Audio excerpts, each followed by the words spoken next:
Defense Minister Rajnath Singh had a meeting on the eve of the New Year's. He suggested that 2025 will be the year of defense reforms. From the top, the message is clear that it is going to be incessant change.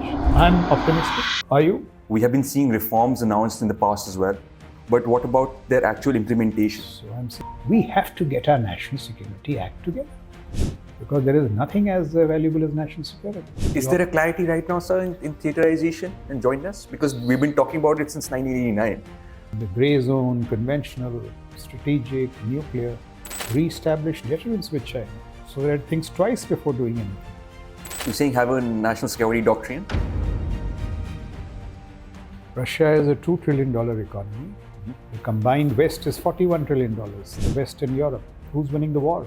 Military robotics, billion drones. Do we need to spend more on defense? Let us honestly acknowledge that national security is a domain of high quality talent. Mediocrity will not do. Mediocre engineers will not deliver AI. They will not deliver on quantum. How do you get that talent? How do you identify, retain that talent? Russia, Ukraine, Israel, Gaza, Iran, Syria now. What do you think we should learn from the ongoing wars?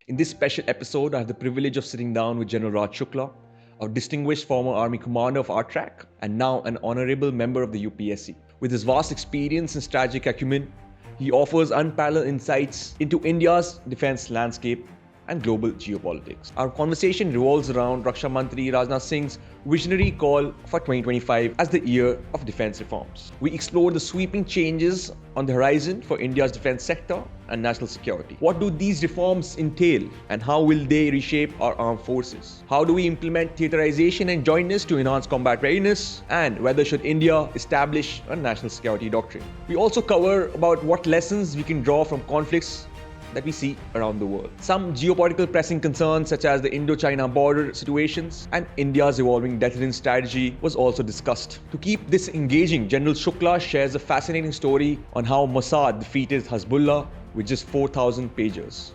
A tale of strategy, precision and innovation. Lastly, we speculate on the global impact of Donald Trump's return and its influence on the conflicts in Russia, Ukraine and Israel, Gaza.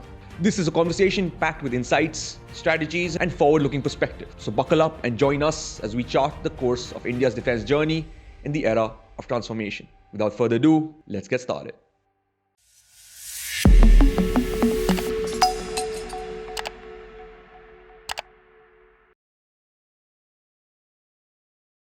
Before we dive into today's conversation, I want to take a quick moment and ask for a favor.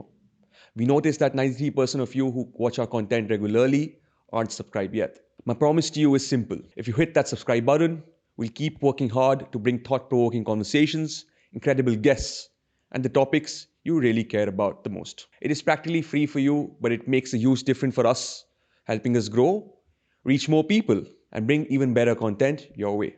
Thank you for supporting. It means the world to us. Now let's get back to the video. General Shukla, welcome again on Dive Publisher. Always a pleasure to have you. This is the first podcast of the year. I thought, who else to do it with? Thank you. Thanks a lot, Shivam. Great pleasure to be on your show. I hope the show is growing and you're doing well. It is, sir. All thanks to you, sir. Why thanks to me? Yeah. Thanks to all of us, so many people who've appeared on the show. Correct. So today's conversation, I thought what we could talk about is what our Defense Minister Rajnath Singh had a meeting on the eve of the New Year's to discuss defense. And he suggested that 2025 will be the year of defense reforms. And he had 9 points to present to us. But before I present you the points that he wants to focus on in defense modernization, I want to take your viewpoint on the fact that there are so many reforms that from the past as well. What about their operationalization, sir? What are your thoughts on that, sir? So you see, I don't think there could have been a better way to begin the new year than by announcing 2025 as the year of reforms. I think that's the best New Year's gift that the Honorable Raksha Mantri could give to this nation, because there is nothing more important than defense of the nation, nothing more important than national security. And to recognize the fact that we need deeper reforms, We must take the national security makeover, which began in December 2020 with the announcement of the CDS-DMA, to a deeper, more substantive level. I think this is the best news that I have received since it's been announced, and it's very, very welcome. So I compliment the initiative totally. And let me also tell you why it is an absolute national security imperative. If you see what China has been doing over the last 2 months or so, I mean, a host of other issues, but what it has done just in the last 2 months, the 6th generation aircraft, the fact that they are putting 1 billion drones together, the fact that they are rolling out 5G along the LC, which means what? LAC, that these billion drones will be connected. And so you will have the beginning of military robotics. So, I mean, China is not only, it's a wily customer, a wily competitor and adversary, but it is a sophisticated challenge. So unless we deepen our reforms, which, as I said, that national security makeover, which began with CDS, DMA, new normals in our strategic outlook, Atmanirbharta in defense coming out of the shadows of foreign policy, so on and so forth. They are extremely welcome steps. But the signaling of the MOD that we need to deepen these reforms, make them more sophisticated, is very welcome indeed. And since the date was announced, you say that the Raksha Mantri spelled out 9 points. I have 10 odd thoughts of my own, a 10-point roadmap, which is, which is rolling in my head. And so, I mean, on the whole, damn good news. And we must, I think, show to ourselves and the world that, as the Prime Minister said, I think in his 2014 speech to combined commanders, that we have commanders and leaders who can drive change through the national security system. Change, let me also say, change is extremely difficult, but it is also unforgiving. If you don't change, you will be consigned to irrelevance. So it is both extremely difficult to do, but it will tell you that you must do it on your own. And the best way is to do it on your own. I mean, the DRDO should say we'll reform on our own without external prodding. The armed forces should say we'll reform on our own. Correct. Without external prodding. And if I may say one more thing, of late we've been seeing, things are being tossed up to the PMO. Why should it go to the PMO? The PMO only gives broad directions. So if this is a year of self-driven change, from self-realization, self-actualization, that we are changing because we need to change. I think it's the best message. But the acceptance of change is one thing, sir, but taking an action is another. We have been seeing reforms announced in the past as well, but what about their actual implementation? So I'm saying now, no strategy, no roadmap, a call to action. 10 points which you must action. And what are those 10 points? Let's first revisit our threats and challenges. And why I say that is that unless you understand the magnitude, the character, the salience of the challenges, you will not change adequately. You first have to see why those threats and challenges are so grim. And then you will change. The second point is that in national security, there are no runners-up. There's no point saying I was better than what I was 10 years back. There's no point in saying that, it didn't happen in the past, we are doing it now. You have to beat the competitor. That competitor is China. And the associated point is China is one part of the challenge. The other point is, as we've been saying on your show, as evidence from Ukraine and Israel, Gaza, Israel, Red Sea and all, the character of war has changed so much. So you have to change because of China, you have to change because the character of war has changed. And to change in a very status quoist, conservative organization is not easy at all. But the announcement of the change tells me that The Raksha Mantri and the Ministry of Defense is determined. Defense is They mean determined to business. take challenge to the change to the next level. Now it's going to be a hell of a task for the CDS and the three chiefs and Chairman DRDO and the Defense Secretary and everybody, the DPSUs and the startups. We have to get our National Security Act together because there is nothing as valuable as national security. And in doing so, what are those thoughts? Some of them, I'll just state them, then we can discuss them. One is, of course, the structure of the joint force, as you said. Now, how does jointmanship proceed? Theatre commands. Those theatre commands, in my view, they should not be half-cocked measures. We should believe in what these theatre commanders will do. So empower them. They should be powerful enough. There should be clarity in what they do. Is there a clarity right now, sir, in theaterization and jointness? Because we've been talking about it since 1989. Yes, so now you see since I'm no longer an insider, I've been told that a plan has been presented to the RM and all, and they are mulling over it. So even as they mull over it, I would exhort them not to do half-cocked reforms. In my view, it should be full-fledged. And you must empower the theatre commanders so that they can deliver. And see, ultimately, what is all these reforms? All these reforms have meaning only if they are taken to the sailor, soldier, and airmen in the fleets and formations. If they are in laboratories and seminar rooms, they are of no use. This time, what should we do? Kargil, General Malik said that we'll fight with what we have. Why not do reforms so that we say we will give our soldier, sailor, airmen what they need to win? So take it down. Ultimately, everything has to go down to the war fighter.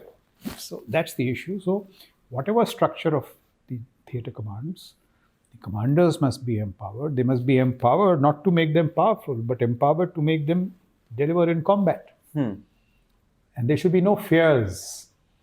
If a thing needs to be done, it needs to be done in the national interest. Very often the Indian, Indian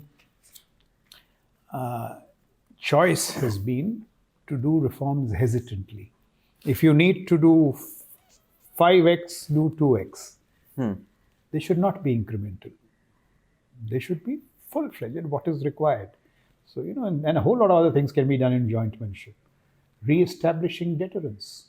As I keep saying, I'm not making a case for war fighting, but in the grey zone, conventional, strategic, nuclear, re-establish deterrence with China so that it thinks twice before doing anything. So you're saying have a national security doctrine? Have a doctrine, by all means. Have it in your head. And that whatever you have in your head must flow down too. So there are a series of measures we can discuss. May I also say that there are two ways of reforms. One is optimization from within. Now here there is a great scope for optimization. Let's not fool ourselves. Russia is a $2 trillion economy. The combined West is $41 trillion, the West and Europe. Who's winning the war? $2 trillion, $41 trillion. So the national security effects that you generate from a limited economic pie is optimization. All that you need to do. You must innovate. What this change must be. Innovation. What is innovation? Disrupt the past. Create a new future. And I can flesh this out for you. I'm not just saying things in the air. So this is one part. Optimization, the unfinished reforms. That is one part of it. So within allotted budgets, the Ministry of Defense and allied entities can generate far better efficiencies. That's one part of the reform. And the other part also is this, that the military component of the power differential with China is $425 billion year on year. We have to see that if he's spending $425 billion and they are manifesting in these forms that we said, military robotics,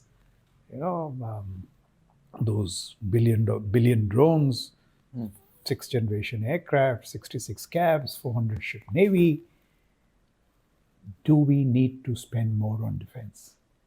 And if we need to spend more on defense, it's in my view that we can raise the defense spending by 0.5% of the GDP every year, cap it to about 3.5. If you do it over an 8-year period, my calculations tell me, you will give the CDS a budget of roughly $500 billion over 8 years. 8 years. If you increase it at 0.5 every year. 0.5 every year. And if you do that, the CDS will have the money to spend on strategic deterrence. What is strategic deterrence now? Stealth-enabled offensive air power. Today, that is our biggest challenge. Fifth generation. Fifth, sixth generation stealth-enabled. Look at the lessons from all over. Look at what Israel has done with that kind of stuff. Our AD topology. Look at how warfare has changed. Look at these big gifts. Israel needed THAAD to protect themselves against Iran. We have got a far more sophisticated adversary, China. Air defense. All this costs money. Things like it is high time you turn to the seas. True. Maritime. So you need maritime resurgence. So I'm saying the deal is that MOD optimizes, generates efficiencies from within, and you get some extra budget to invest in strategic deterrence. Strategic deterrence. And if you do that, you will re-establish deterrence in the conventional, strategic, and grey zone domains. And if you do that, let me tell you, China is not an illogical actor. It will see the deterrence and it will back off. And you need to do it in the larger sense. You need to create a calibrated, sophisticated, technologically enabled strategic military instrument to secure your rise. So for all these reasons, it's extremely important. We've seen how geopolitics is being disrupted by technological change. So these AI and the storm of technologies, AI, robotics, autonomy, quantum, I mean, they have real-time military effects. Real time in communications, in stealth, in ISR, in even quantum for that matter. Yeah, so these are not technologies just for the heck of it. So if you do all cultural transitions, let me tell you, we are a monopsony market. Atmanirbharta and defense is very good, but now we need to tackle what? We are a monopsony market. What is a monopsony market? It's a lazy market. One buyer, one seller. No choice, no competition. We have to have the courage to say, no, this will not do. We have to do all the reforms culturally in terms of DPP, acquisitions, to move to a competitive technology market. May the best minds win. May the best technologies win. You know, now these are all deep things. Everybody has to get into the act. Without the FADS and the IFA network, this will not happen. But I would urge them to come out with these issues. If the DPP and the GFR have become an obstruction, why can't we revisit them? I mean, they are not things written in stone.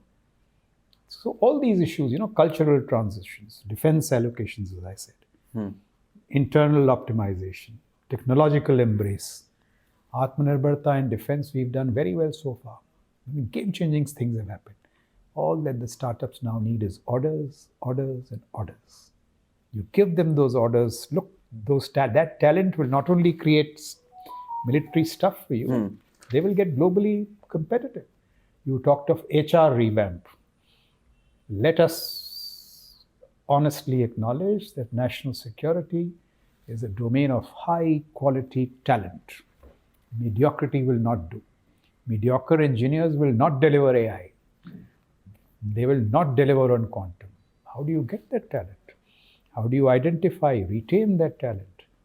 All these things have to be done. These 9, 10 things, are they easy to do? Certainly not.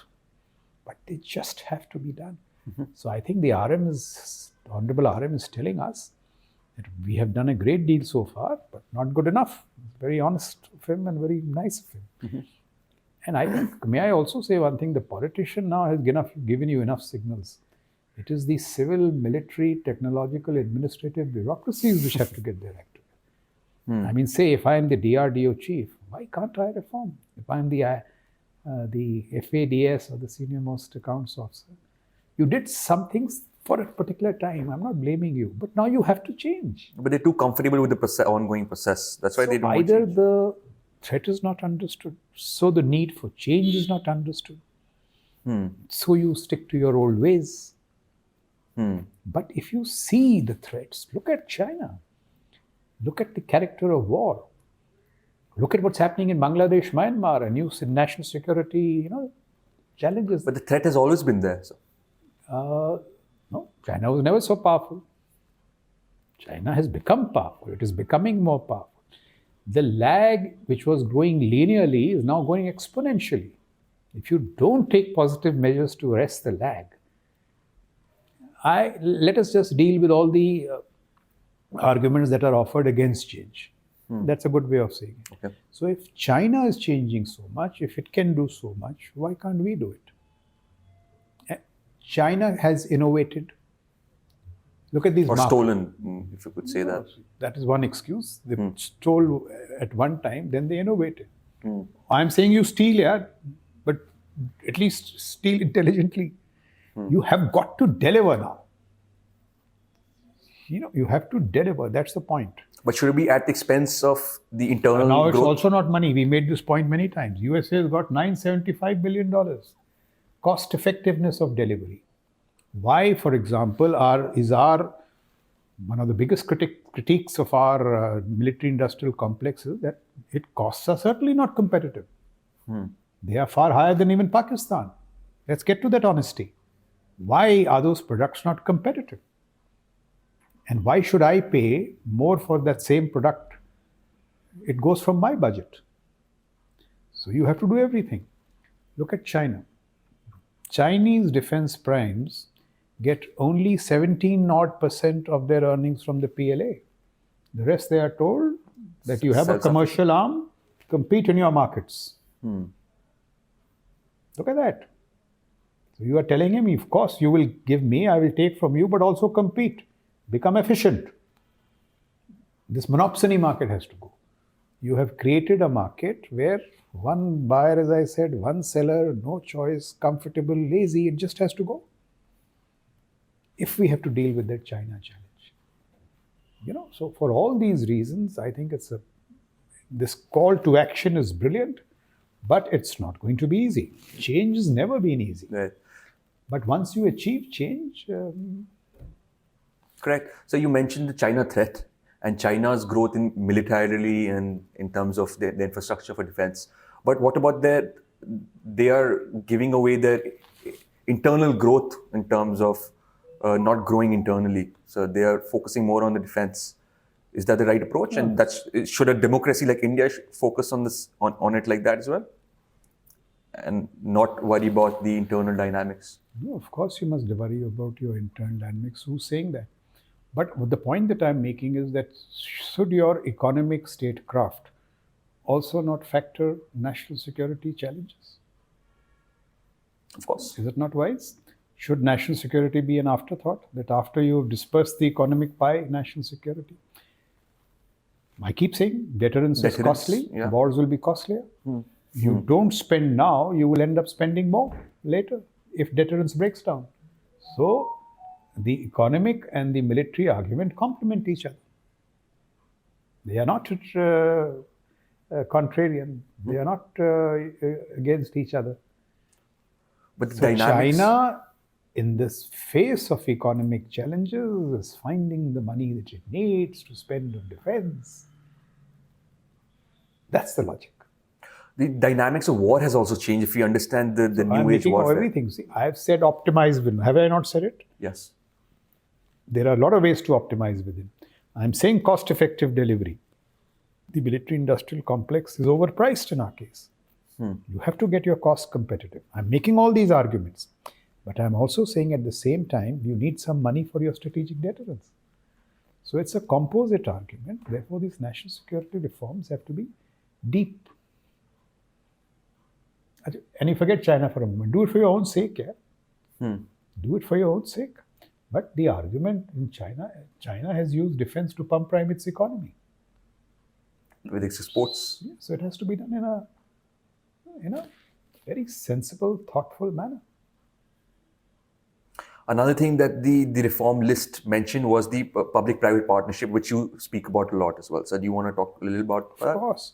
So we have to see, there are those defense PSUs. They must smarten up, as I said. Commercial innovation and defense must come together. The biggest mistake that the Americans made was that they de-linked commercial innovation from defense. Silos. So China raced ahead. So we have to make sure that our defense PSUs also get commercially competitive. Then you have startups. They have done so well. They are waiting for orders. give them those orders. I am also not too much of a fan of this L1 business and all. Your IDEX system identifies the good startups. Having identified those good startups, we must now handhold them, give them orders, have a better acquisition in procedure. a strategic mindset, grow them as national security champions. What is Bayraktar? Bayraktar today fetches $2 billion for Turkey as revenue. It also contributes to strategic heft of Turkey. Where are those 3, 4, 5 Indian companies in AI, in space, in drones? These are these startups. They must grow into those. They haven't been championed enough. Yeah, they need orders. We have taken the first steps. IDEX has done very well. Now let's link IDEX with ISET, with Indus. All these things have been done. तो मैं आपको ये बताऊं कि नींव रखी गई है. The edifice has been laid. Now you need to build the larger castle. And I think this change is all about that. So you're saying everything is connected in terms of defense. It first comes as the challenges. Absolutely. To understand the challenges. And it is not one part. It is a big change. I've given you this example.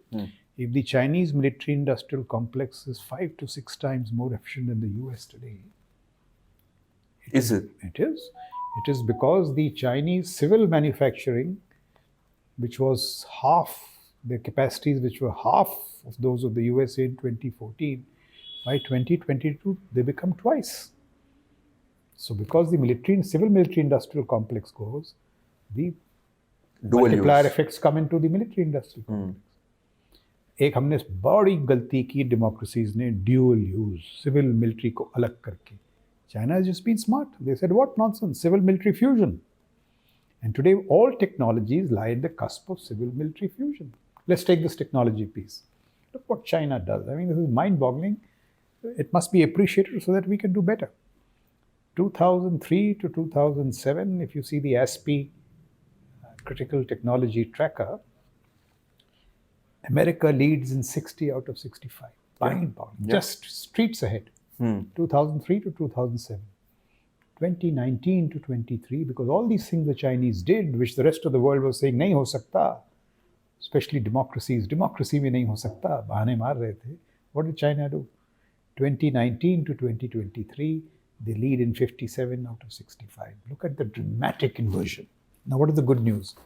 India is number 3 in that top tracker, a distant third, but number 3. Why can't we get our act together and say, all right, 10 saal mein in 20 out of 65, India will lead and not China. Can we not do it? Of course we have. Have we not done it in DPI, in infrastructure? Bilkul kar sakte. So this call has to be converted into action. So I am most enthusiastic about this, and I really think it needs to be done. But the root of all of it is technological advancement, so to understand the technology better, and like you said, startups to do more R&D in cultural transitions. The IFA has to change. The way we write our rules, our business has to change. Cultural, structural, joint commands, theater commands, technological, everything goes hand in hand. But technology, understanding technology is more important, sir, because to understand what is the future. Everything has to be understood, Shivam. If you understand technology and don't understand geopolitics, सब कुछ. Geopolitics भी समझनी है, technology भी समझनी है, economy भी समझनी है. Let me also say this. While I am saying that we must remove all incoherence in national security, we must also guard against national security overreach. There's no point becoming a bloated military and an economy which is not performing. Right. So it has to be calibrated, all this. But what is changing is national security is virtually economic prosperity. Both complement each other. बिना national security के economic prosperity नहीं होगी. True. तो ये जो this kind of integrated worldview, उसके दायरे में सब कुछ हो सकता है. These reforms are all for defense modernization, but we also they are national security reforms. It is beyond military, beyond defense. It's a national security. Everybody has to get its act together. To understand national security better, so we also must look at all the wars that are happening around and learn from them. What do you think? what do you think we should learn from the ongoing wars, all these conflicts that are happening around us? Russia, Ukraine, Israel, Gaza, Iran, Syria now. What can we learn from these wars and enact in order to safeguard our national security? So what matters in the lessons from these wars are that nobody will come to your help unless you help yourself. Absolutely. Autonomy, the salience of power. So as I keep saying, Vasudev Kutumbakam is a wonderful idea, but don't forget the wisdom of Swami Vivekananda, who said that the world is but a gymnasium where nations come to make themselves strong. Ad nauseum I said these things. You said that. Both matter. So Ukraine tells you that, Gaza tells you that. Look what the Israelis, they were down in the dumps in October. Then what do? They say, अच्छा, अभी देखो, Hamas को निकालना है, Syria को ठीक करना है, ईरान को मारना है. Look at these statecraft, how ambitious it is. All of it together. What do they do in Hezbollah? Now it's coming out, that story I wanted to tell you, let me tell you. Hezbollah, they make up their mind to set the Hezbollah right in 2006 when they lose that war. They say now Hezbollah has to be sorted out. It can't be sorted out with the old ways of ground invasion and all that. So they put 70% of their intelligence resources on Hezbollah. 2006 it starts intensifying in 2014. Mossad, HUMINT, and Unit 8200, Tech and Cyber Info, and IDF come together. So they first penetrate the Hezbollah in terms of human operators. They penetrate and then they say, क्या इनकी 3 चीजें हैं जो इनको मारेंगी? Command and control, communications, and missiles. You just see the brilliance of this plan and how hard. You have to think in decades, national security, invest resources. And then those operatives tell them that, Nasrullah is saying that, ये जो mobiles हैं, don't use these mobiles, they've been penetrated by Israeli Pegasus and shift to pagers. So they say, good. They run an information operation on Arabic websites to reinforce Nasrullah's fear. Mobiles are unsafe. When it comes to war, migrate to pagers. So, information operations. Pagers से पता लग रहा है कि Nasrullah is under negotiations with a Asian company called Apollo to buy pagers. But he is not happy with those pagers because they are sexy but very fragile.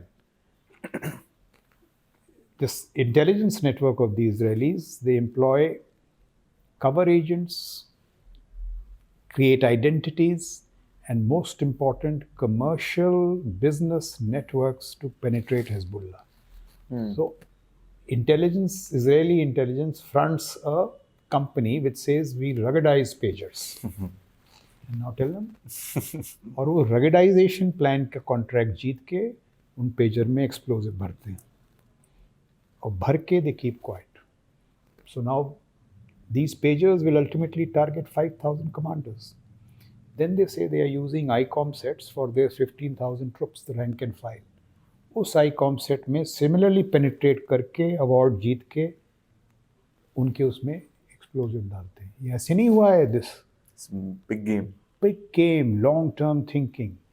Then they say when they will run to their missiles. So पता लगता है कि the Hezbollah has deployed its missiles in malls and shops and private houses and private farms on rental basis. So अगर आप 2 missile मेरी लगाओगे, I'll give you $200. 6 लगाओगे, $1,200.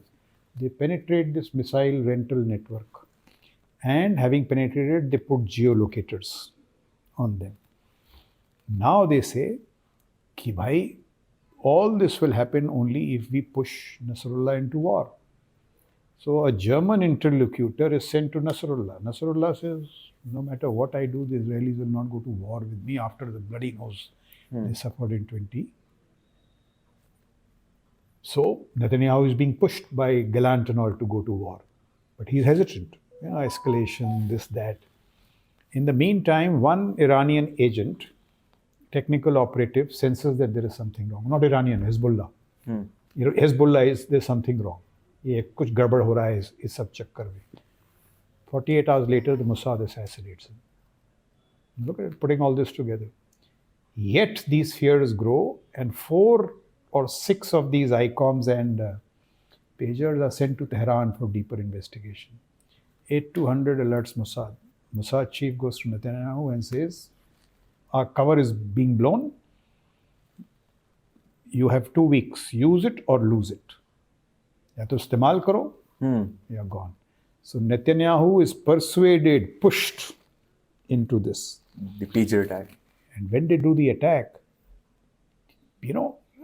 Nasrullah sees commanders around him losing their fingers, losing their eyes. Look at the dread, the fear, the psychological commanders around him. And who's pushed them into pages? Nasrullah. He gave a speech ki ye mobiles ko band karo, put them in your trunks. And then he said, what is the next thing? Chalo, let's mobilize our rank and file. Jab rank and file mobilize hoti hai, now imagine his psychological, he's seeing his own organization having been penetrated, destroyed. Deeply, yes. It unnerves him totally. And then they say, acha, apna last wo hai, wo Fajr 4 or Fajr 5. Most sophisticated Iranian missiles, precision, humne istemal nahi ki hain. The night they are to use it, in comes the Israeli Air Force with those geolocators and takes off a majority of those missiles. Nasrullah says, mere commander gaye, mera rank and file gaya. You see this in this. And this is an operation 15 years in the making. But this happens.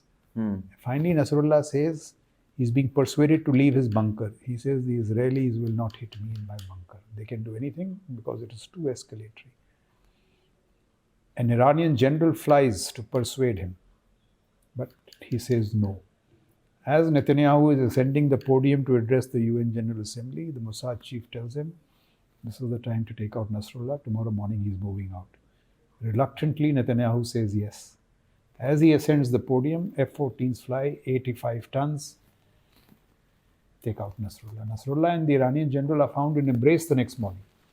The last moment on earth. And the Israelis respected Nasrullah greatly. They say there's one man who understood Israel, it was Nasrullah. So now just see what a great operation. It didn't start this year, it started in 2014. 8-200 is nothing but a bundle of talent, youngsters of talent, cyber security and all that. You have to visit that place to see. This will give you a sense of what needs to be done in national security. Then the geopolitical moment, they sense Assad kamzor ho raha hai. Hezbollah gaya. Iran is weakened because of the AD. They do a deal with Erdogan, with NATO, HTS. This is all statecraft coming together. So technology, geopolitics, sensing the moment, leadership. So in national security, if you have to do things, look at the complexity, sophistication. So now you tell me, do we not need these reforms? Definitely did. There's no question about that. But how do we go about it is the bigger question.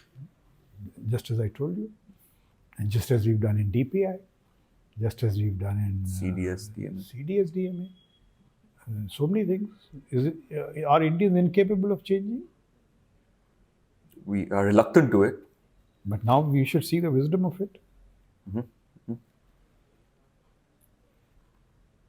So I think, anyway, from the top, the message is clear that it is going to be incessant change. Let's see how we react to it. I'm optimistic. Are you? Yes, sir. After listening to you, for sure. But we're just going to clarify what you said.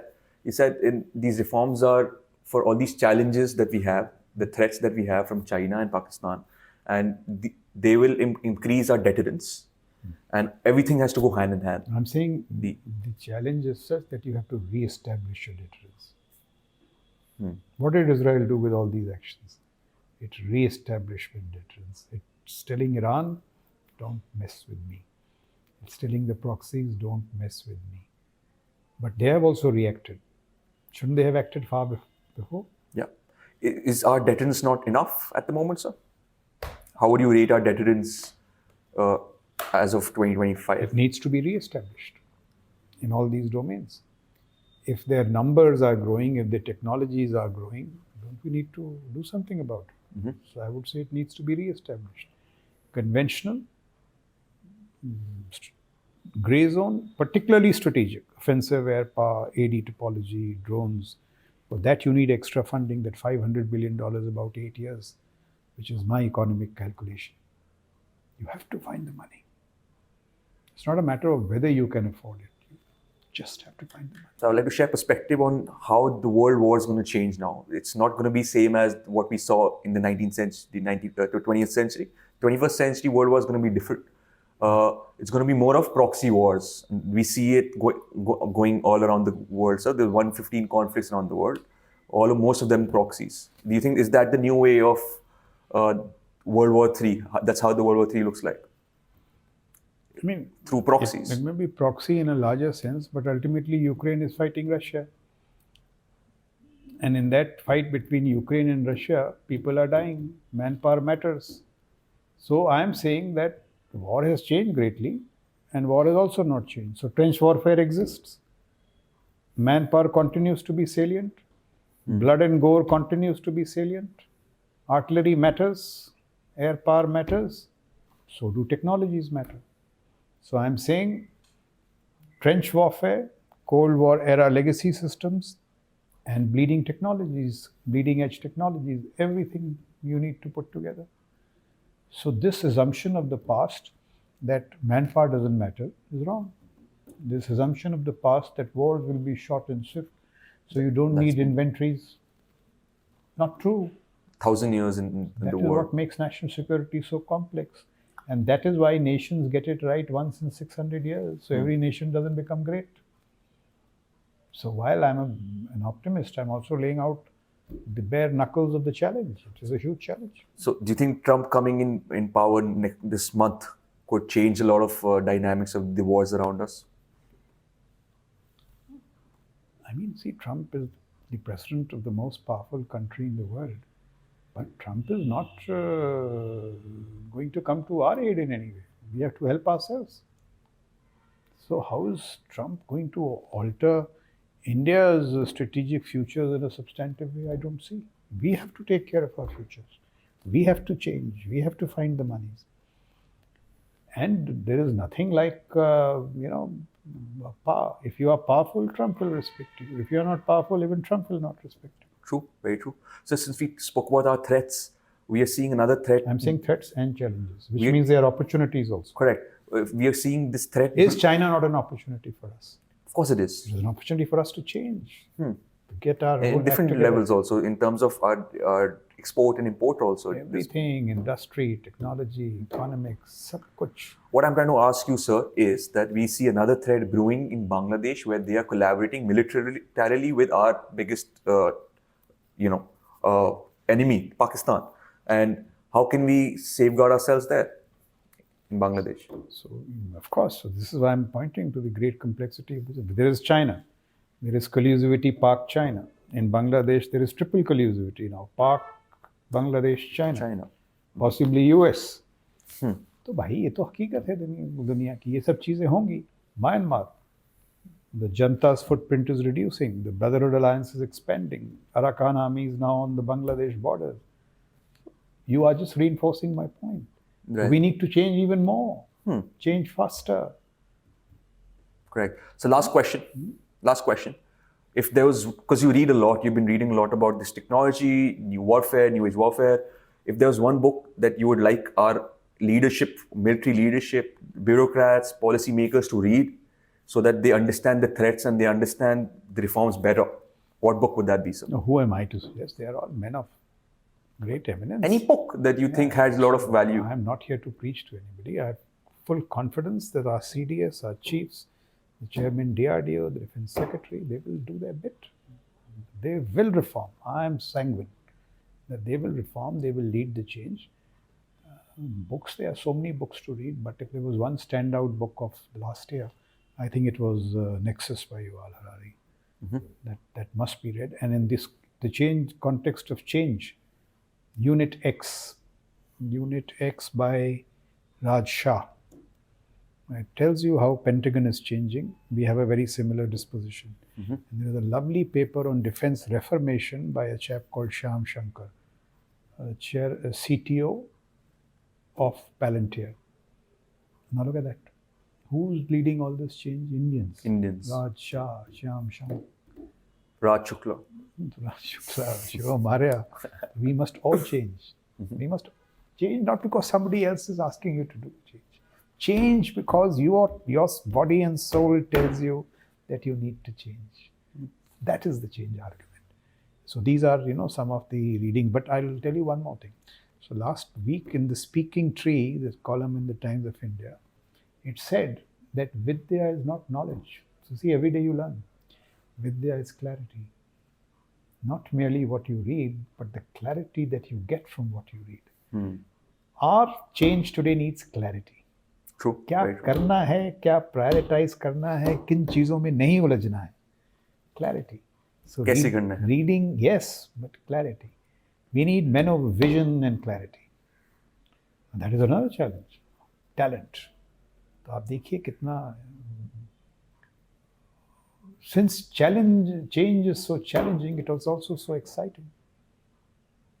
If we deliver on this change, we will be the Vishwabandhu or Vishwaguru or whatever, and Viksit Bharat.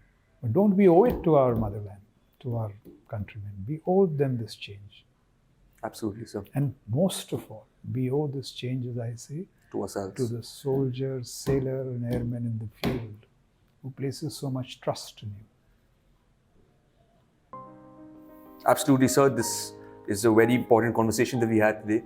RM has already put his words out, and I hope this year is genuinely a year of reform. Why will it not be? Why should you be so skeptical? It will be. I think it will be the year of change and reform. And change. Thank you so much for this conversation, sir. Always a pleasure.